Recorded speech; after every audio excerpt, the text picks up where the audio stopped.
Dans les terres rouges de Haute-Guinée, au début du XIXe siècle, naît un enfant dont le nom résonnera à jamais dans l'histoire de l'Afrique, Samori Touré. Issu d'une famille de commerçants d'Ioulas, Samori est né autour de l'année 1830, dans la ville de Mignan-Baladougou. Son destin bascule lorsqu'un jour, sa mère est capturée par un roi voisin.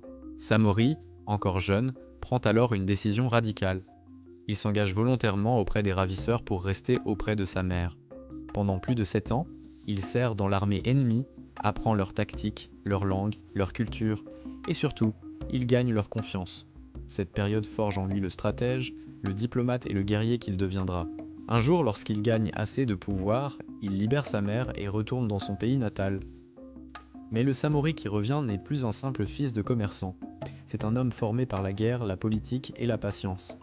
Il commence alors à construire sa propre armée.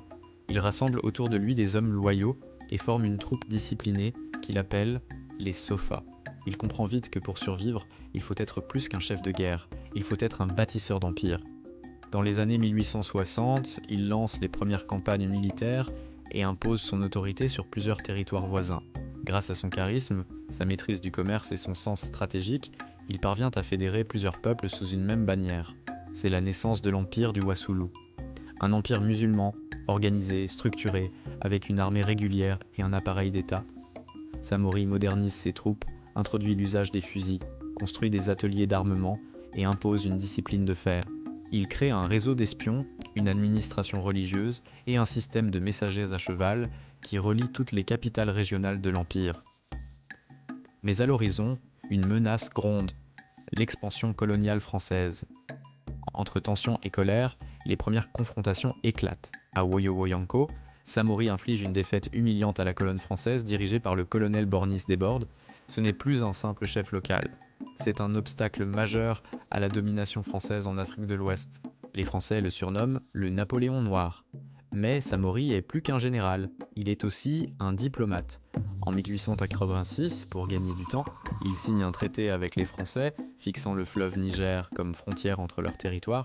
Pendant ce temps, il continue de renforcer son empire à l'intérieur, il développe des écoles coraniques, structure son gouvernement et encourage le commerce transsaharien.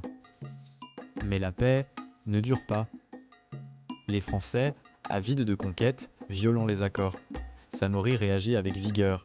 Il adopte la tactique de la terre brûlée. Chaque village abandonné est incendié, chaque récolte détruite pour empêcher les Français d'y trouver refuge ou ressources. Il devient insaisissable. Ses troupes mobiles frappent, puis disparaissent dans la forêt, dans les montagnes, dans les savanes. Face à la puissance coloniale, il déplace son empire plus à l'est, vers l'actuelle Côte d'Ivoire. Il y installe une nouvelle capitale à Dabakala et poursuit la résistance. Mais la guerre s'étire, les ressources s'amenuisent, les désertions se multiplient, la famine frappe. Samori continue pourtant inflexible. À plus de 60 ans, il mène encore ses troupes, parfois à cheval, parfois à pied. Les Français intensifient leurs efforts. Ils savent comme qui le dit, ils savent que pour briser la résistance, il faut capturer le symbole. Un jour, encerclé, épuisé, affamé, Samori est surpris alors qu'il lit le Coran dans la forêt de Guélémou. Il ordonne à ses gardes de ne pas résister. Il est capturé sans violence par le capitaine Henri Gouraud. Les Français exultent. Le dernier grand résistant ouest-africain est tombé. Mais Samori refuse d'être une marionnette. Exilé loin de ses terres, au Gabon, sur l'île de Njolé, il meurt 2 ans plus tard d'une pneumonie. Il laisse derrière lui un empire brisé, mais une légende éternelle. Samori Touré, c'est le nom d'un homme qui a tenu tête à l'un des plus grands empires coloniaux. Durant plus de 16 ans, il a résisté, combattu, négocié, reconstruit et refusé de se soumettre. Son nom est inscrit dans les mémoires comme le lion du Wassoulou, un homme d'État, un stratège, un résistant, un précurseur des luttes d'indépendance africaines. Son héritage inspire encore aujourd'hui. Son arrière-petit-fils, Ahmed Sékou Touré, deviendra le premier président de la Guinée indépendante en 1958. L'histoire de Samori Touré n'est pas seulement celle d'un empire ou d'une guerre, c'est l'histoire d'un homme qui a choisi de défendre la souveraineté, la dignité et la liberté de son peuple, contre vent et marée.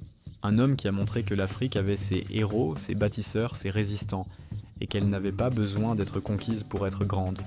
Souviens-toi de son nom, Samori Touré, le lion, le stratège, le résistant de l'Ouest africain.